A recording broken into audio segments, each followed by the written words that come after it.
Segunda Epístola de Pedro, 2 Pedro 1. Simão Pedro, servo e apóstolo de Jesus Cristo, aos que conosco obtiveram fé igualmente preciosa na justiça do nosso Deus e Salvador Jesus Cristo. Graça e paz vos sejam multiplicadas no pleno conhecimento de Deus e de Jesus, nosso Senhor.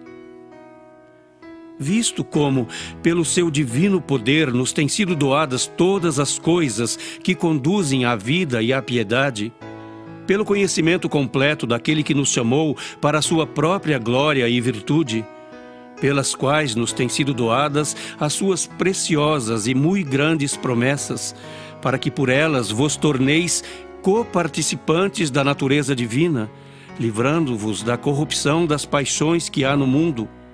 Por isso mesmo, vós, reunindo toda a vossa diligência, associai com a vossa fé a virtude, com a virtude o conhecimento, com o conhecimento o domínio próprio, com o domínio próprio a perseverança, com a perseverança a piedade, com a piedade a fraternidade, com a fraternidade o amor.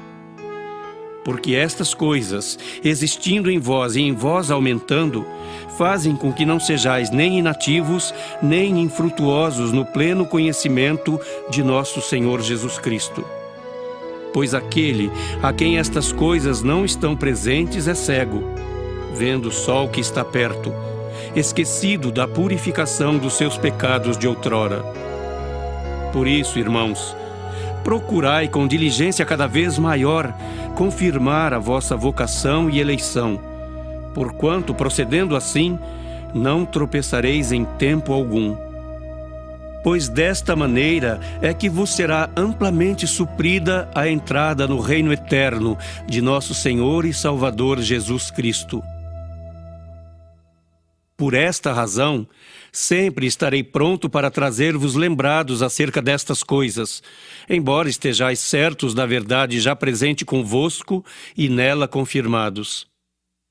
Também considero justo, enquanto estou neste tabernáculo, despertar-vos com essas lembranças, certo de que estou prestes a deixar o meu tabernáculo, como efetivamente nosso Senhor Jesus Cristo me revelou.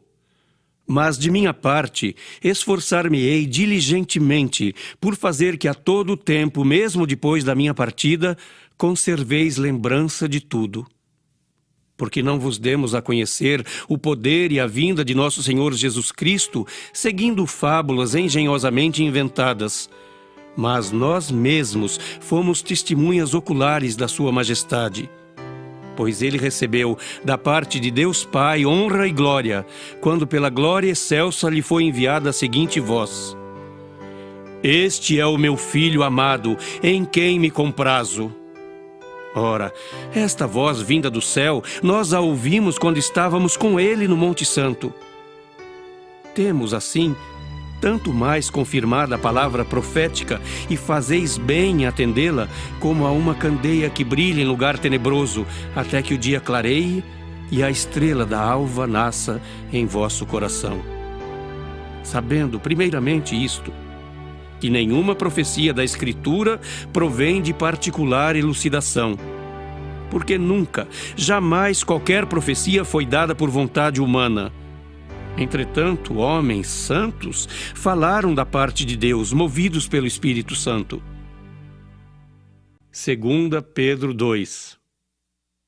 Assim como no meio do povo surgiram falsos profetas, assim também haverá entre vós falsos mestres, os quais introduzirão dissimuladamente heresias destruidoras, até ao ponto de renegarem o soberano Senhor que os resgatou, trazendo sobre si mesmos repentina destruição.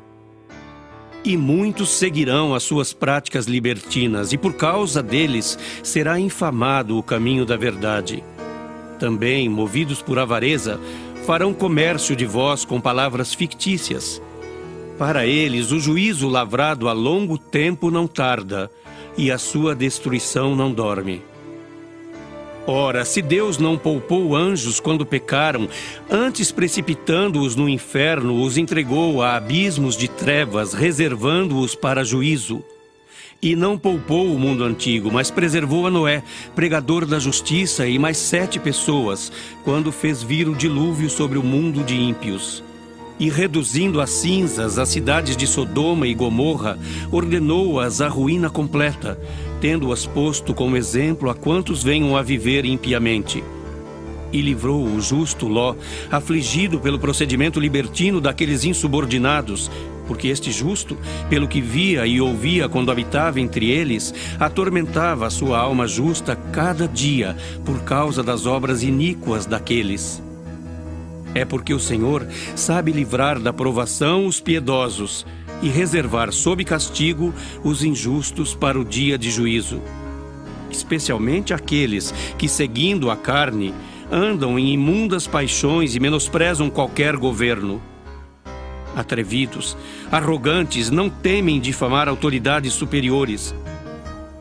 Ao passo que anjos, embora maiores em força e poder, não proferem contra elas juízo infamante na presença do Senhor.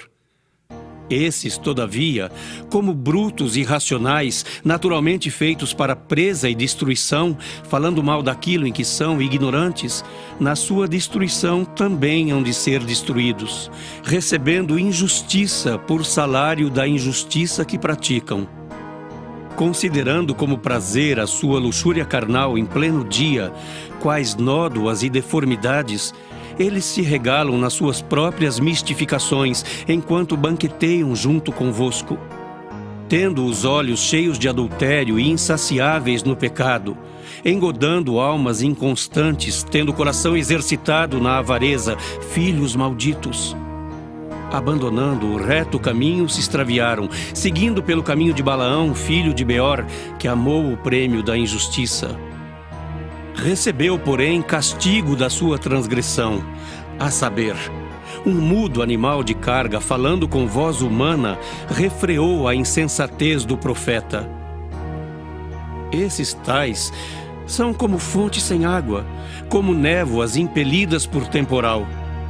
Para eles está reservada a negridão das trevas, porquanto, proferindo palavras jactanciosas de vaidade, engodam com paixões carnais por suas libertinagens aqueles que estavam prestes a fugir dos que andam no erro, prometendo-lhes liberdade, quando eles mesmos são escravos da corrupção, pois aquele que é vencido fica escravo do vencedor.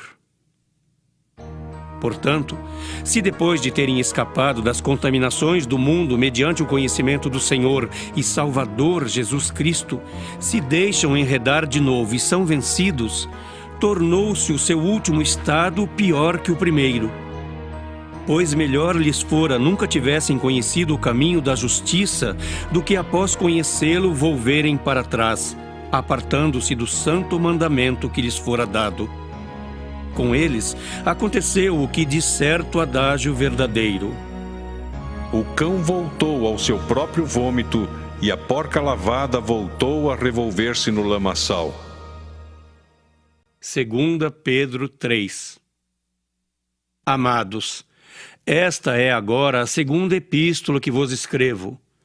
Em ambas, procuro despertar com lembranças a vossa mente esclarecida, para que vos recordeis das palavras que anteriormente foram ditas pelos santos profetas, bem como do mandamento do Senhor e Salvador, ensinado pelos vossos apóstolos, tendo em conta, antes de tudo, que nos últimos dias virão escarnecedores com seus escárnios, andando segundo as próprias paixões e dizendo: onde está a promessa da sua vinda? Porque desde que os pais dormiram, todas as coisas permanecem como desde o princípio da criação.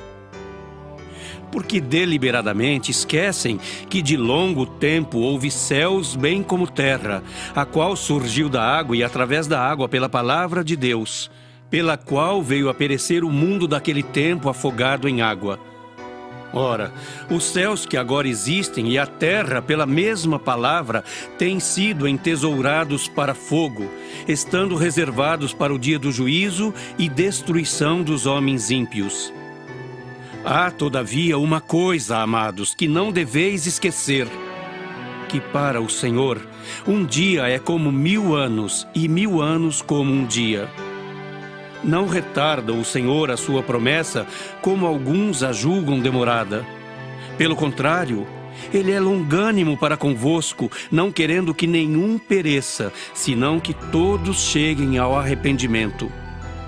Virá, entretanto, como ladrão o dia do Senhor, no qual os céus passarão com estrepitoso estrondo, e os elementos se desfarão abrasados, também a terra e as obras que nela existem serão atingidas. Visto que todas essas coisas hão de ser assim desfeitas, deveis ser tais como os que vivem em santo procedimento e piedade, esperando e apressando a vinda do dia de Deus, por causa do qual os céus incendiados serão desfeitos e os elementos abrasados se derreterão. Nós, porém, segundo a sua promessa, esperamos novos céus e nova terra, nos quais habita a justiça. Por essa razão, pois, amados, esperando estas coisas, empenhai-vos por serdes achados por Ele em paz, sem mácula e irrepreensíveis. E tende por salvação a longanimidade de nosso Senhor, como igualmente o nosso amado irmão Paulo vos escreveu, segundo a sabedoria que lhe foi dada, ao falar acerca destes assuntos, como de fato costuma fazer em todas as suas epístolas, nas quais há certas coisas difíceis de entender, que os ignorantes e instáveis deturpam, como também deturpam as demais escrituras para a própria destruição deles. Vós, pois, amados, prevenidos como estáis de antemão, acautelai-vos. Não suceda que, arrastados pelo erro desses insubordinados, descaiais da vossa própria firmeza. Antes, crescei na graça e no conhecimento de nosso Senhor e Salvador Jesus Cristo. A Ele seja a glória, tanto agora como no dia eterno.